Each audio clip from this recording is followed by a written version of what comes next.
Hey, welcome back to the channel. This is my review of Wales versus South Africa.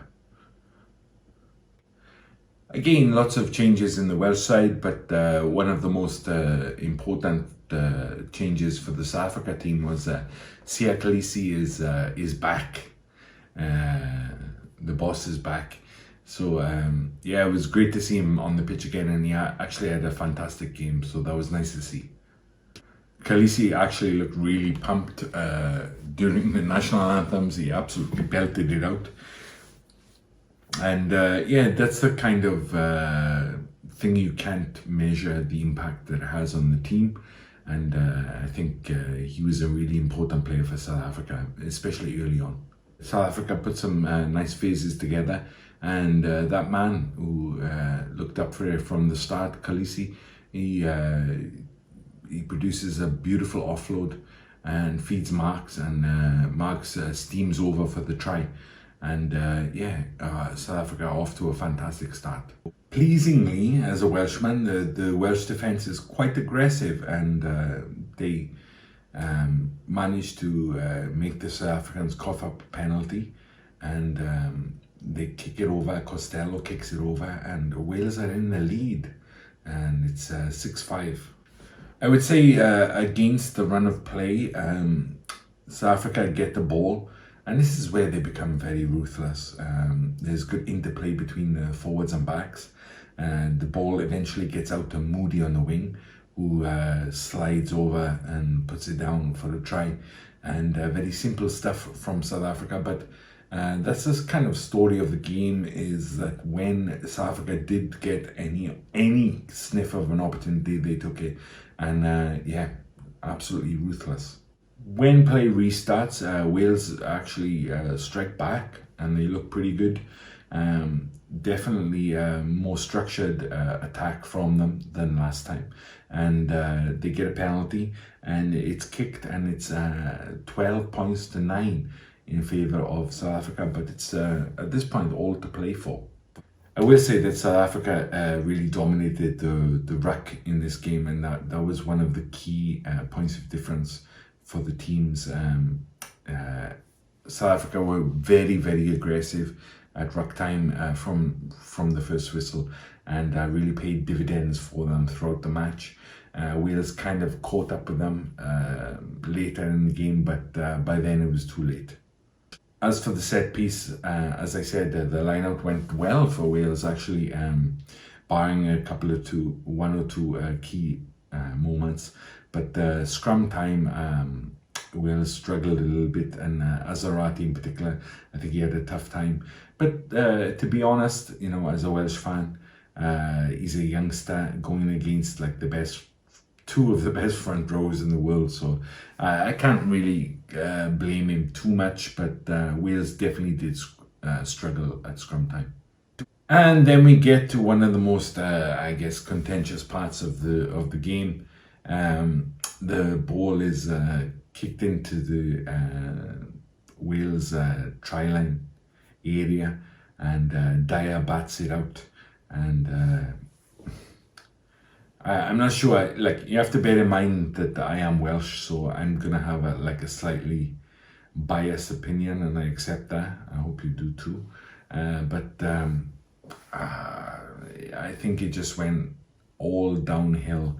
The TMO really didn't know what they were doing. Seemed very unsure in the decision. It looked like a knock-on initially from the, I think it's Moody, but let me know what you think about this. Why is it an offence to push the ball in touch anyway in the dead goal area? Like, he didn't knock it on, it wasn't an intentional knock-on. It's not foul play in any other area of the field. So I can't really understand the logic there, but please help me out, because I'm struggling to accept it. But yeah, there we are. South Africa got awarded a penalty try, and Dyer, I thought had an absolutely fantastic game, gets 10 minutes in the bin for his troubles. So yeah, not going Wales' way. And almost immediately after the kickoff then to restart the game, South Africa attack, storm down against 14 men, and the centre Creole, I think, gets over for a try. And that's just before halftime. That's really a killer blow for the South Africans. So at halftime, it's 24-9 in favour of the South Africans, and Wales are going to have to do a lot now to get back in this game. When the second half kicks off, Dyer still has a few minutes on his yellow card, so Wales is still playing with 14 men. But, they put up quite a resolute defence against the South African onslaught. And as I mentioned, South Africa are very ruthless in this game. And one of the best examples of that is Jack Morgan, the captain of Wales, escorting Colby off the pitch. He just picks him up and carries him out into touch. And that's things like that are a great psychological boost for your side. So you're thinking, well, can Wales actually get back into this game? Wales do have good periods of play and nice phases put together, but the South African defence is very, very aggressive, both in line speed and their counter-rucking. And that really is the difference maker in the game. Wales did quite well, but they just couldn't counter that aggressiveness in defence. Wales maintain possession and go on the attack. Dyer makes a fantastic break down the left, and they seem to be like one pass away from scoring, and it goes into a ruck. They recycle the ball, and then there's an interception and length of the field and under the posts, and South Africa score.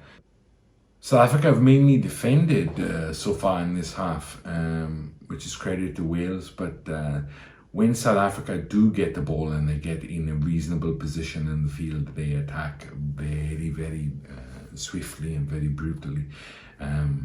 They take a attacking line out, kind of bamboozle the Welsh defence.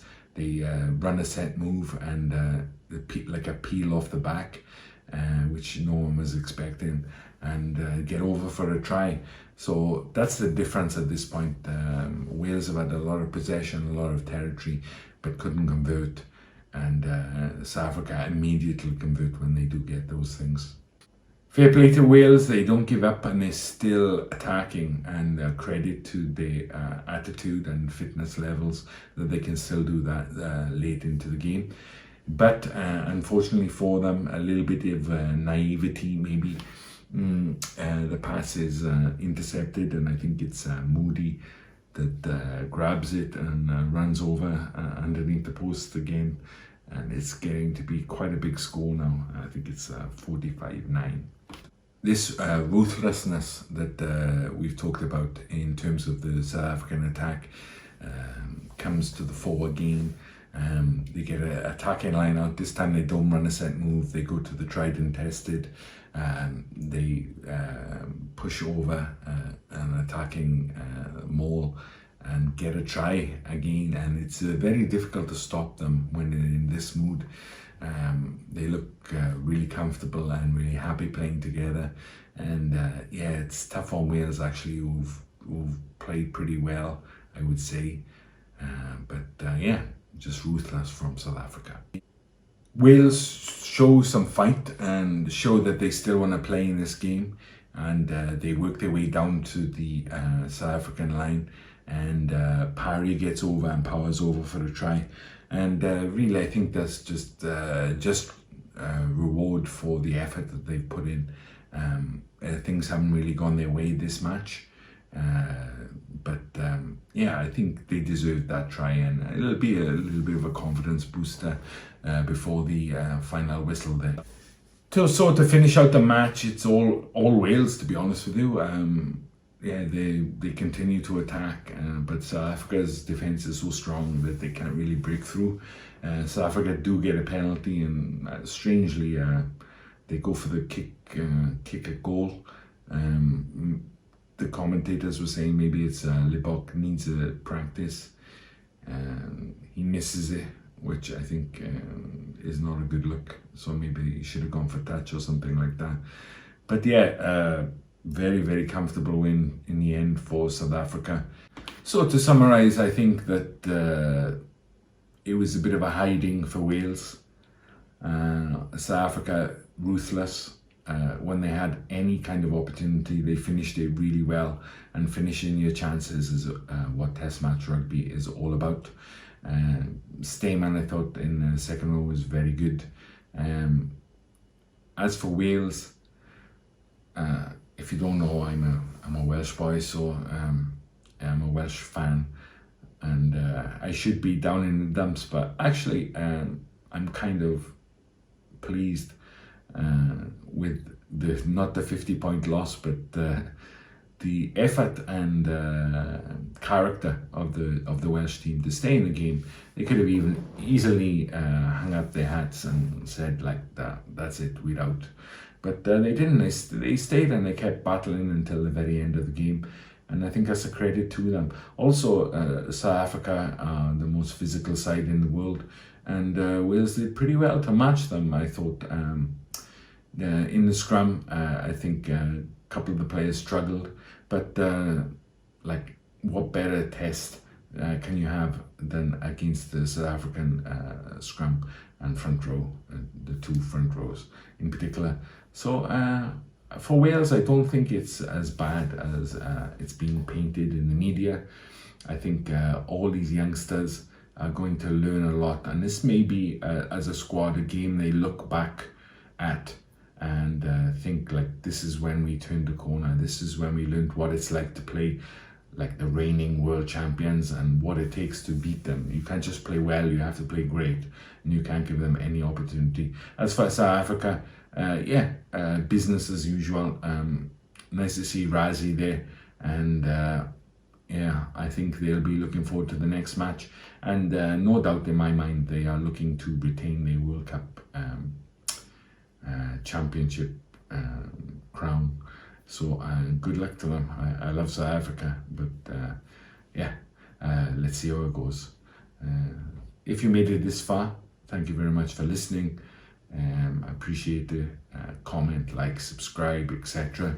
And I'll see you for the next review. All right, bye-bye.